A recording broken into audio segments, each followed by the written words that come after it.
Welcome friends, GK GS foundation চ্যানেলে আবারও আপনাদের স্বাগত জানাই। তো ঝাড়খণ্ড টেটের পরীক্ষার্থীদের জন্য দারুণ একটা খুশির খবর নিয়ে আজ আমি এই ভিডিওর মাধ্যমে আপনাদের সামনে এসে হাজির হয়েছি। সেই খুশির খবরটি কী? কারণ আমরা সকলেই দীর্ঘদিন অপেক্ষা করে রয়েছি যে ঝাড়খণ্ড টেটের সিলেবাস কবে চেঞ্জ হবে বা ঝাড়খণ্ড টেটের যে ফর্ম কারেকশনের পোর্টাল, সেই পোর্টালেই বা কবে ওপেন হবে। সমস্ত কিছু ইন ডিটেলস প্রুফ সহ আমি আপনাদের সামনে প্রোভাইড করার চেষ্টা করব এই ভিডিওর মাধ্যমে। তাই ভিডিওটি স্কিপ না করে প্রথম থেকে শেষ পর্যন্ত দেখার অনুরোধ রইল। পাশাপাশি আপনারা যদি ঝাড়খণ্ড টেটের প্রিপারেশন নিতে চান তো অবশ্যই এই চ্যানেলের সাথে থাকুন। আমি মাঝে মধ্যেই ঝাড়খণ্ড টেট সংক্রান্ত বিভিন্ন নিউজ বা সেই সংক্রান্ত যে বিভিন্ন ক্লাসগুলো থাকে সেগুলো কিন্তু আমি এই চ্যানেলে নিয়ে আসি। তো অবশ্যই কিন্তু চ্যানেলের সাথে থাকবেন। ভিডিও ভালো লাগলে ভিডিওকে লাইক করবেন এবং বন্ধুদের মাঝে শেয়ার করতে ভুলবেন না। চলো মূল যে বিষয়টি নিয়ে আজ এই ভিডিওতে আলোচনা করব সেটা হচ্ছে আজকের এক দৈনিক সংবাদপত্র ঝাড়খণ্ডের, তার নাম হচ্ছে প্রভাত খবর। সেখানে একটা নিউজ বেরিয়েছে, একটা আর্টিকেল বেরিয়েছে। সেখানে দেখো স্পষ্ট বলা আছে, जेटेट में अब सभी विषयों में अलग अलग नहीं करना होगा पास। কেননা আমরা যখন নোটিফিকেশান পেয়েছিলাম ঝাড়খণ্ড টেটের তখন জেনেছি যে প্রত্যেকটি খণ্ডে মিনিমাম 40% মার্কস তোমাকে পেতেই হবে। অর্থাৎ 30 নম্বরের যদি কোনো একটা খণ্ড হয় তাহলে সেখানে মিনিমাম আমাকে 12 নম্বর পেতেই হতো।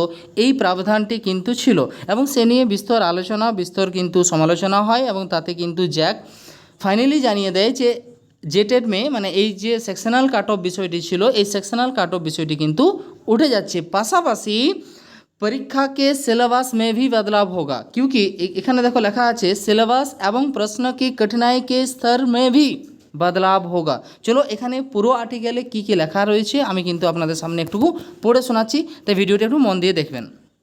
দেখো প্রথমে আছে শিক্ষক পাত্রতা পরীক্ষা जेटेट নিয়মাবলী में সংশোধন होगा, অর্থাৎ যে নিয়মাবলী দেওয়া হয়েছে সেটার মধ্যে কারেকশন অবশ্যই হবে। নিয়মাবলী में बदलाव को लेकर गठित कमेटी, देखो ऑलरेडी কিন্তু কমিটি গঠিত হয়ে গেছে। कमेटी ने अपने रिपोर्ट स्कूलों शिक्षा एवं साक्षरता विभाग को सचिव के सौंपे दे, মানে সাক্ষরতা বিভাগের যে সচিব তাকে কিন্তু অলরেডি দিয়ে দিয়েছে।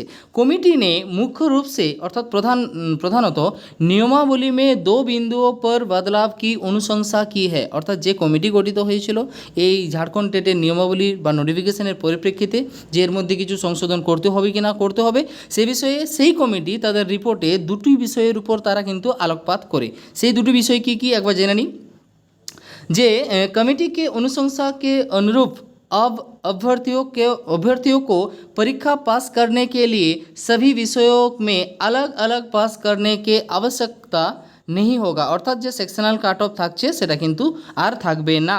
अभ्यर्थी ओवरऑल কাট অফ के आधार पर परीक्षा पास कर सकेंगे, অর্থাৎ ওভারঅল 90% জেনারেল হলে এবং SC ST OBC যদি ঝাড়খণ্ডের নিবাসী হয়ে থাকেন তাহলে হয়তো মিনিমাম 82 এবং সেই জায়গায় 83 পর্যন্ত ধরা হয়। যদি পেয়ে থাকেন কেউ আউট অফ 150 150-র মধ্যে তাহলে সে টেট কোয়ালিফাই হিসেবে বিবেচিত হবে। তাহলে এই সেকশনাল কাট অফটা উঠে যাচ্ছে, ওভারঅলের উপর কিন্তু এরপর ডিপেন্ড থাকছে টেট পাস। इसके अलावा परीक्षा के सिलेबस एवं प्रश्न के कठिनाई के स्तर को प्रावधान में भी बदलाव की जाएगा, অর্থাৎ যে প্রশ্নপত্র স্ট্যান্ডার্ডের কথা বলা আছে সেই স্ট্যান্ডার্ডও কিন্তু চেঞ্জ হবে। কীরকম স্ট্যান্ডার্ডের কথা বলা আছে দেখো তারপরে দেওয়া আছে, कमेटी की अनुशंसा के अनुरूप नियमावली में बदलाव का प्रस्ताव मंगलवार तक तैयार कर দেওয়া জায়গা, অর্থাৎ আগামী মঙ্গলবার কিন্তু এই যে নিয়মাবলী পুরো নিয়মাবলীটা এটা কিন্তু ফাইনাল একদম কংক্রিট হয়ে যাবে বা স্ট্যাবলিশ হয়ে যাবে এবং এই বিষয়ে আগামী সোমবার অর্থাৎ আগামীকালকে বৈঠক রয়েছে। आगामीकाल की रही बैठक रही नियमावली की संशोधन को लेकर आवश्यक प्रस्ताव पूरी होने के बाद इसे कैबिनेट की स्वीकृति के लिए भेजा जाएगा। তাহলে কি হতে চলেছে এই সোমবার অর্থাৎ মন্ডেতে একটি গুরুত্বপূর্ণ ঝাড়খণ্ডের যে সাক্ষরতা বিভাগ তাদের একটা বৈঠক রয়েছে এবং সেই বৈঠকে যে ডিসিশন হবে সেটা আমাদের ঝাড়খণ্ডের যে ক্যাবিনেট মিনিস্টার রয়েছে বা ক্যাবিনেট রয়েছে সেই ক্যাবিনেটে পাঠানো হবে এবং সেই ক্যাবিনেট থেকে অনুমোদন হয়ে এলেই কিন্তু সেই অনুমোদনটি আমাদের সামনে প্রকাশ পেয়ে যাবে এবং সাধারণত ঝাড়খণ্ড টেটের বা ঝাড়খণ্ডের যে শিক্ষা মন্ত্রণালয় রয়েছে সেই শিক্ষা মন্ত্রণালয়ের যে নির্দেশ থাকবে সেই নির্দেশে আশা করা যায় যে ক্যাবিনেট বহাল রাখবে, অর্থাৎ নিয়মাবলীর মধ্যে অবশ্যই চেঞ্জ হবে। এর আগে কী ছিল না, झारखंड शिक्षक पात्रता परीक्षा को नियमावली में वर्तमान में कक्षा 1 से 5 के परीक्षा के लिए 11 এবং 12 অর্থাৎ 11 এবং 12 স্ট্যান্ডার্ডের প্রশ্নের কথা বলা হয়েছিল, এবং 6 to 8-এর ক্ষেত্রে তোমার গ্র্যাজুয়েশন অর্থাৎ গ্র্যাজুয়েটের যে সিলেবাস অর্থাৎ ওদের যে বিশ্ববিদ্যালয়ের যে সিলেবাস রয়েছে সেই সিলেবাসের কিন্তু কথা বলা হচ্ছে। কিন্তু এবারে যে সংশোধনটা হবে তাতে কি দেখা যাচ্ছে না, এই কমিটি তাদের সিদ্ধান্ত জানিয়ে দিয়েছে যে 1 এবং 5 যে কক্ষা মানে ক্লাস 1 এবং ক্লাস 5-এর জন্য যে এক্সাম অর্থাৎ পেপার 1, সেই পেপার 1-এর জন্য যে পরীক্ষাটি হবে সেটা ম্যাট্রিক পর্যন্ত স্তরের প্রশ্ন বা কঠিন মানটা থাকবে মাধ্যমিক পর্যন্ত, এবং 6 to 8-এর যে প্রশ্নপত্র হবে সেই প্রশ্নপত্র মাধ্যমিক ইয়া +2 এই লেভেলের কিন্তু প্রশ্নপত্র রাখা হবে। আর কিছুদিন আগে তোমাদের কমেন্টের পরিপ্রেক্ষিতে বলেইছিলাম যে প্রায় 3.5 লক্ষ থেকে 4 লক্ষ ফর্ম ফিল আপ হয়েছে। তো অল ওভার এরা জানিয়েছে যে 3.5 লক্ষ প্রায় ফর্ম लगभग 3.5 লাখ ফর্ম ফিল আপ हो चुकी है। এবং এই সমস্ত যে এই যে সংশোধনটা আসছে সেই সংশোধনটা পুরা হয়ে যাওয়ার পর কিন্তু আমরা জানতে পারবো অ্যাকচুয়ালি এক্সাম ডেট কবে, যে পরীক্ষাটি কবে হবে। তাহলে এই কার্যকলাপগুলো করতে কিন্তু একটু বিস্তর সময় লাগবে।